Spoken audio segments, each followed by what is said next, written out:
মনে পড়ে অনেক কথা। এখানে গল্প নয়, সত্য ঘটনা বলা হয়। মানুষের জীবন কি কেবল কতগুলি যুক্তির সমাহার, নাকি যুক্তির বাইরেও এমন কিছু ঘটে যা আমাদের বিশ্বাসের ভিত্তিকে নাড়িয়ে দেয়? আজ আমার হাতে থাকা এই ডায়েরির পাতাটি কোনো কল্পনা নয়, বরং এক মায়ের জীবনের এক ভয়ঙ্কর অভিজ্ঞতার দলিল। রাত যখন গভীর হয়, তখন আমাদের চারপাশের পরিচিত জগৎটা কি কিছুটা অপরিচিত হয়ে ওঠে, নাকি আমাদের মস্তিষ্কই নিস্তব্ধতার মাঝে নিজের মতন করে গল্প বুনতে শুরু করে? আমি আর আমার মেয়ে সেই বিশাল বাড়িতে একা। নিস্তব্ধ রাত যখন গভীর থেকে গভীরতর হয়ে উঠছিল, তখনই হঠাৎ করেই চারিপাশটা কেমন যেন বদলে গেল। পুরো বাড়িটা হঠাৎ করে আবার অন্ধকার হয়ে গেল। তাহলে কি লোডশেডিং? হয়তো।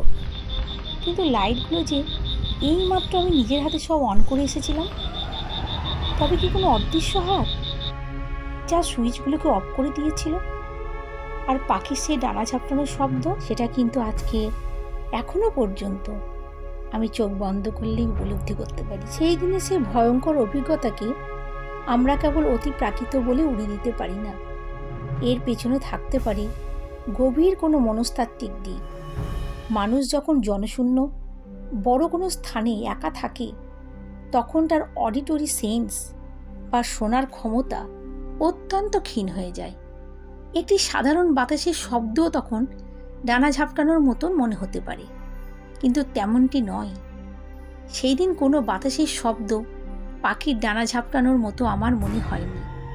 সেদিন যেটা হয়েছিল সেটা সম্পূর্ণই সত্যি, যা আমি নিজের অনুভূতি দিয়ে উপলব্ধি করি। তোমাদের বলে রাখি, আমাদের অনেকগুলি পোষা বদ্রি পাখি ছিল। যেহেতু অনেকগুলো পাখি, সেই কারণে পাখির খাঁচাটাও ছিল বেশ অনেকটাই বড়। আর সেই কারণে সেটা ঘরের মধ্যে রাখা সম্ভব ছিল না। আর আমাদের ভাড়া নেওয়া যে বাড়িটা, দোতলা বাড়িটা, ওটার বারান্দাটা এতটাই ঘেরা ছিল শক্ত গ্রিল ও নেটের তার দিয়ে, যে একদম পুরোপুরি সেফটি। তাই বারান্দায় রেখে দিয়েছিলাম তাদের। এর আর একটাও কারণ ছিল, বারান্দায় আলো বাতাস রৌদ্রটাও পাবে। সেদিন যখন আমার মেয়ে রাতের বেলায় চিৎকার করে বলেছিল, মা দেখো, ওই দেখো মা, কিন্তু কেমন করে দেখব? যেই ঘুরে আমি দেখতে যাব, অমনি আবারও কারেন্ট অফ হয়ে গেল। আমি মেয়ের হাতটাকে শক্ত করে ধরলাম। এতটাই অন্ধকার, কিছু দেখা যাচ্ছিল না। আমি কোনো রকমে আস্তে আস্তে আমাদের বেডরুমে এসে বসলাম।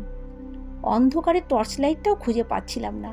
আমি কারেন্ট আসার অপেক্ষাই করছিলাম, কারণ এই অন্ধকারে কোনোভাবেই পাখির খাঁচা পর্যন্ত যাওয়া বুদ্ধিমানের কাজ হতো না।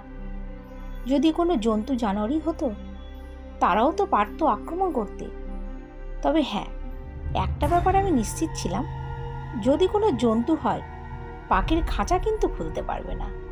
কারণ পাখির খাঁচাটাও কিন্তু একদম শক্ত মোটা তারের নেট দিয়ে ঘেরা ছিল, আর ছিল তালা বন্ধ করা। জানো তো, ওই পাখিগুলো আমাদের ফ্যামিলিরই একজন হয়ে গেছিল। আমাদের প্রাণ ছিল, বিশেষ করে আমার মেয়ের। আর এই কারণেই আমার মেয়ে সেই দিন ওই দৃশ্য দেখে এতটা ভয় ও কষ্ট পেয়েছি। তো যাই হোক, কারেন্টও এলো। আমি ও মেয়ে দৌড়ে পাখির খাঁচার সামনে গেলাম। দেখলাম তালাবন্ধ সেই পাখির খাঁচাটা সম্পূর্ণ সুরক্ষিত ছিল। সবই তো ঠিক আছে, কিন্তু পাখিগুলো লক্ষ্য করলাম আমাদের দেখে একটা স্বস্তির নিঃশ্বাস নিল। কিন্তু তারপর যখন আমার চোখটা খাঁচার ভেতরে গেল, আমি চমকে উঠলাম। দেখলাম পাখির খাঁচার ভেতরে একটা পাখি রক্তাক্ত মাথাটা পড়ে আছে, কিন্তু তার শরীরটা নেই। তালাবন্ধ খাঁচায় কোনো শিকারই ঢোকেনি।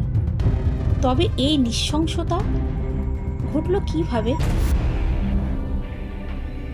আমাদের চারপাশে কি এমন কোনো শক্তি আছে যা ভৌতিক নয়, বরং আমাদের চেনা প্রকৃতিরই এক অচেনা রূপ? সেই দৃশ্য দেখে সেদিন আমার মেয়ের সেই আর্তনাদ কি কেবলই ভয় ছিল, নাকি এটি ছিল একটি ট্রমা যা আমাদের অবচেতন মনে সারা জীবনের জন্য গেঁথে যায়? ভাবছো তো আমি বানানো গল্প বলছি? না গো বন্ধুরা, এটা সম্পূর্ণ আমার জীবনে একটি ভয়ঙ্কর সত্যি ঘটনা।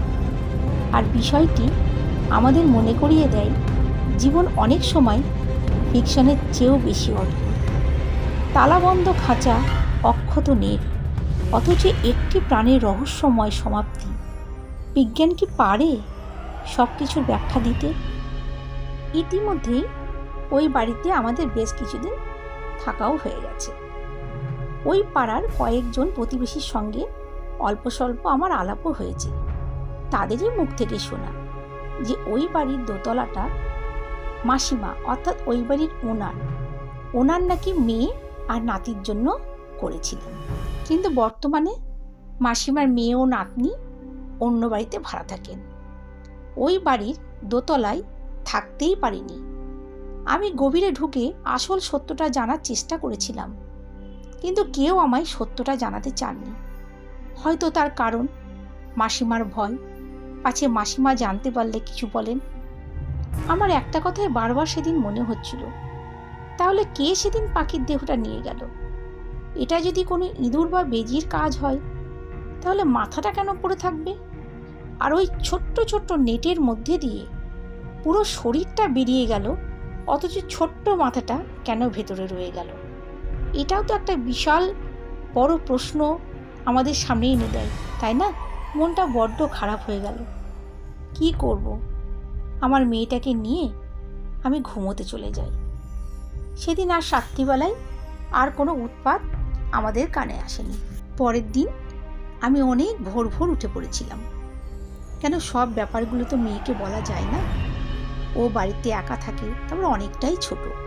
সেই ছোট্ট মনটির ওপরে কিভাবে কি প্রভাব পড়বে এই কথা ভেবে। তো যাই হোক, আমি তো উঠলাম, পুরো বাড়িটা, বারান্দাটা ভালো করে পর্যবেক্ষণ করলাম, খুব ভালো করে পর্যবেক্ষণ করলাম। কিন্তু অদ্ভুত, জানো তো, পুরো বারান্দাটায় কোনো এক ফোঁটা রক্তেরও দাগ ছিল না। যদি কোনো জন্তু জানোয়ার পাখিটিকে নিয়েও যায়, রক্তাক্ত মাথা যদি পড়ে থাকে, তাহলে বডিটা নিয়ে যাওয়ার সময় অন্তত এক ফোঁটা রক্তও বাইরে পড়ে থাকবে। এমন কোনো দৃশ্য কিন্তু সেদিন আমার চোখে পড়েনি। পরের দিন আমি আমার মেয়েকে আর স্কুলে যেতে দিলাম না, কেন আগের দিন রাত্রিবেলায় আমার মেয়ে যেমন ভয়টি পেয়েছিল তেমন পেয়েছিল কষ্ট। তো যাই হোক, আমারও সেদিন অফ ডে ছিল, ছুটির দিন ছিল। ভাবলাম মেয়েকে একটু সময় দিই। সারা দিনটা খুব ভালো কাটলো, সন্ধ্যেটাও খুব ভালো কাটলো। কিন্তু আবার সেই রাত আমরা খাওয়া দাওয়া করলাম, জাস্ট শুয়েছি, আবার হলো সেই পাখির ডানা ঝাপটানোর আওয়াজ। আমি সাহস করে বারান্দায় বেরোলাম, লাইটগুলোও অন করলাম। দেখলাম আমায় দেখে পাখিগুলো পুরোপুরি শান্ত হয়ে গেল। আমি চারপাশটা ভালো করে দেখে নিলাম, তেমন কিছু আমার চোখে পড়ল না। তাই আমি বারান্দার লাইটটা অন করেই রাখলাম, দিয়ে আমি আমার বেডরুমে চলে এলাম।